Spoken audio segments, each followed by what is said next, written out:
ایک psychology truck ہے کہ ایک جھوٹ کو اتنا دکھاؤ کہ وہ سچ لگنے لگے۔ ایک مثال سے سمجھاتا ہوں، اسلام ایک سچا مذہب ہے، اس بات کو سبھی مانتے ہیں، اور انٹرنیٹ بھی تقریباً ساری دنیا میں پہنچ چکا ہے اور اسی کے ذریعے ہر کسی تک صحیح انفارمیشن پہنچ رہی ہے۔ لیکن پھر بھی لوگ اسلام قبول کیوں نہیں کرتے؟ کیونکہ ان کے ذہن میں بچپن سے ایک جھوٹ پلانٹ کیا جاتا ہے، ایک پردہ ان کی آنکھوں پر ڈالا جاتا ہے۔ بالکل اسی طرح فرقوں میں ہے، ایک فرقہ دوسرے فرقے والے کو غلط کہتا ہے، اور اسی طرح سیاست میں ہے، ایک پارٹی والا دوسری پارٹی والے کو غلط کہتا ہے۔ پہلے سائیکولوجی کو سمجھتے ہیں، کیونکہ میں سچی اور کڑوی باتیں کرنے والا ہوں، کہیں آپ مجھے ہی غلط نہ سمجھنے لگ جائیں، جبکہ میں تو آپ کو صحیح گائیڈنس دینے والا ہوں، سیاست کے بارے میں، پولیٹکس کے بارے میں، اور یہ گائیڈنس، یہ معلومات مجھے نہیں لگتا کہ آپ کو کہیں اور سے ملنے والی ہے۔ میرا کنٹینٹ، میری ویڈیو، میرا پیغام یوتھ کے لیے ہے، کیونکہ میں جانتا ہوں انہوں نے اپنی ہی نہیں بلکہ پاکستان کی قسمت کو بھی بدلنا ہے، اور اگر آپ میرا ساتھ دیں گے تو انشاءاللہ میں آپ کے لیے ایسا ہی نالجیبل کنٹینٹ بناتا رہوں گا۔ تو کیا آپ میرے ساتھ ہیں؟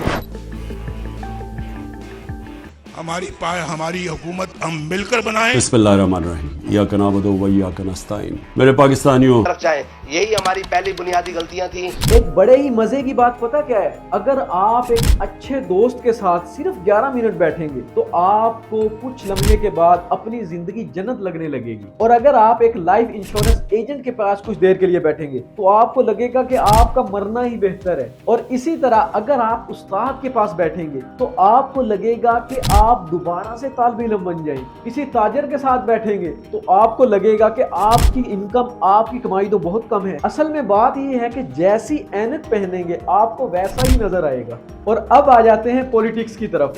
میرا آپ سے یہ سوال ہے کہ جب تک یہ سیاستدان اقتدار میں ہوتے ہیں، ان کو کرسی ملی رہتی ہے، تب تک تو یہ نہ کسی فوج کو برا کہتے ہیں، نہ ہی کسی ادارے کو برا کہتے ہیں، لیکن جیسے ہی انہیں اقتدار سے نکالا جاتا ہے تو یہ فوراً اداروں کے خلاف بات کرنا شروع کر دیتے ہیں۔ سوال صرف اتنا سا ہے کہ یہ جب اقتدار میں ہوتے ہیں اس وقت عوام کو کیوں نہیں بتاتے، عوام کو اس وقت بیوقوف کیوں بناتے ہیں؟ اور اب آ جاتے ہیں جمہوریت کی طرف، یعنی ڈیموکریسی۔ آپ کو کیا لگتا ہے، کیا واقعی پاکستان کے اندر ڈیموکریسی ہے، جمہوریت ہے؟ جمہوریت کہتے ہیں اس حکومت کو جو عوام کی مرضی سے منتخب کی گئی ہو۔ اگر اس حساب سے دیکھا جائے تو دراصل پاکستان میں جمہوریت ہے ہی نہیں۔ اور میں یہ کیوں کہہ رہا ہوں؟ یہاں آپ دیکھیں کہ بادشاہت میں کیا ہوتا ہے، پہلے باپ، پھر اس کا بیٹا یا بیٹی یا اس کی بیوی۔ آج آپ دیکھیں یہی تو ہو رہا ہے، کہیں باپ بھائی بیٹا بیٹی کی پارٹی ہے تو کہیں نانا نواسے کی پارٹی ہے تو پھر کہیں گدی نشین کی پارٹی ہے۔ اب اس کے پیچھے کی حقیقت سمجھتے ہیں۔ دراصل پاکستان میں جو عوام ہے یہ برسوں سے غلام رہی ہے۔